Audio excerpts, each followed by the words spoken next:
in Davinci Resolve, if you've got cameras that don't have built-in timecode and you're using some timecode sync boxes and running them through the audio channel into your cameras, to make Davinci Resolve see the timecode, we're going to first bring in our media on our media page. Next, we're going to find the folder where all our files are located. In this case, it's in this 4 terabyte drive in this particular folder. And these are all the files I want to sync. So I'm going to select them all with Control A and drag them into this master folder. Go ahead and change the frame rate. And once we go to our edit page, you can see all the video files are in their correct folder. We're going to make sure our timeline frame rate is actually right under the settings. And yes, I am using 23.976, so that's correct. I'm going to change the timeline resolution to 4K.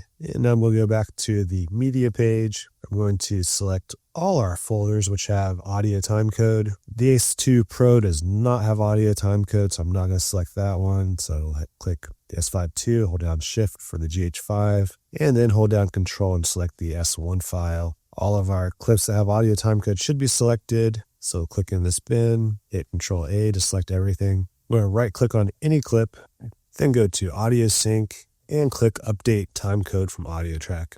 You could also do this in the edit page. And after a few moments, the clips should all have their timecode updated. Now we go to the edit page. And if we click on some clip like this one here, we go back to playback.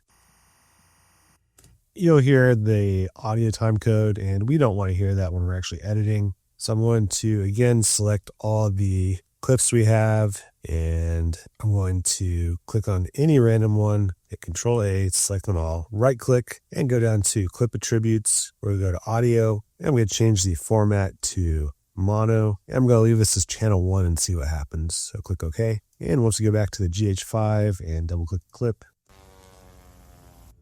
we no longer hear the audio timecode. And we'll do the same thing for the other cameras just to make sure. See, I'm not hearing anything on this clip, so I'm going to select all of them, right click, Clip Attributes. We'll go to Embed Channel 2 for this one and click OK. So here, audio timecode there. And so I'm going to reselect everything, right click, Clip Attributes, Audio. I'm going to leave this as stereo this time and click Embed Channel 2 for both of them and see what happens. So that's obviously the audio timecode track. I'm going to reselect everything, right click, Clip Attributes, and I'm going to make both of the audio tracks to Channel 1 and see if that fixes the issue. And when I click on the clip again, we hear the sound of the aircraft, so this clip is now correct. We'll go to the first camera and just double check that.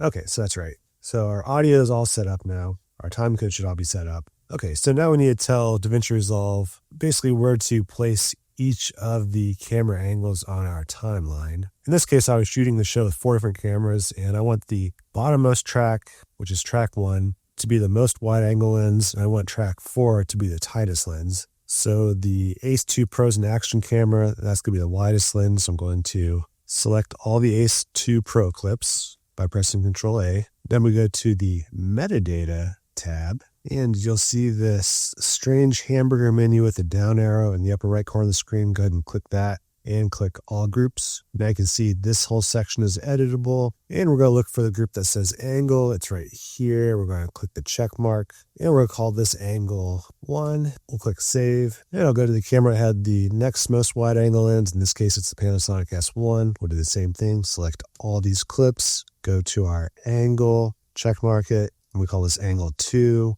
Click save. Let's select the next camera, which is the GH5. Select all the clips, check mark the angle, make this angle 3, save, and finally go to the S5 IIX, select all my clips, check mark the angle, and we'll make this angle 4. Click save. And before you go any further, make sure you save the project. And now I'm going to select all my clips that I want to turn to a multi-angle camera sequence, except for the one that does not have timecode, which is the Ace 2 Pro. I'm going to click on one clip, then press Control A to select all of them. And you can see it does have all the camera angles. So we're going to right click on any clip with them all selected. And we're going to click the one that says Create New Multicam Clip using selected clips. That's the second one down. Again, Create New Multicam Clip using selected clips. Click that. Name this whatever you want to. I'm going to call this Multicam Setup version 1. Our frame rate's right. Angle sync is timecode. Angle name should be metadata angle. I'm going to uncheck the move source clips to original clips bin. We don't need that, but I will select the detect clips from same camera, and we're going to say detect using the metadata angle. So click that, and now click create. This is the most difficult step in the entire process. All right, so once we've got that done, we'll look for our multicam sequence and see it made it at the very top. Then click that, and we're going to do a right click on it, then click open in timeline. We'll go ahead and make this timeline bigger. Again, we'll zoom out with controlled minus, and you can see all our clips did sync up. And now you can see if we turn off our top track, we've got a similar angle to the next one. I think I was zooming the camera in and out, so sometimes the top one wasn't always the widest shot. Turn off the next one. Yeah, you can see the wide shot there. But we'll turn everything back on. So zoom all the way out again. Press Control A to select all the clips. We're going to copy all the clips with Control C. We'll go back to the master area of our project. Then we'll right click where all the clips are. We'll hover over timelines. We'll click create new timeline. And I'm just going to call this string out multicam. And then I'll also add, so edit, since this will be a master timeline, and if I ever screw something up, I'll be able to pull clips from this if I want to. So click create, go back to the start of the timeline, then press Control V to paste all your clips in, and now everything's synced up. You can see all the different times that I started and stopped clips. This would normally take, probably 5 or 6 hours to sync everything up. Once you've done this a few times, and you can actually memorize these steps, and this takes like maybe 5 minutes to sync everything this way. You will have to sync the action camera shots if you used them manually. That sucks, but at least the majority of the work's done.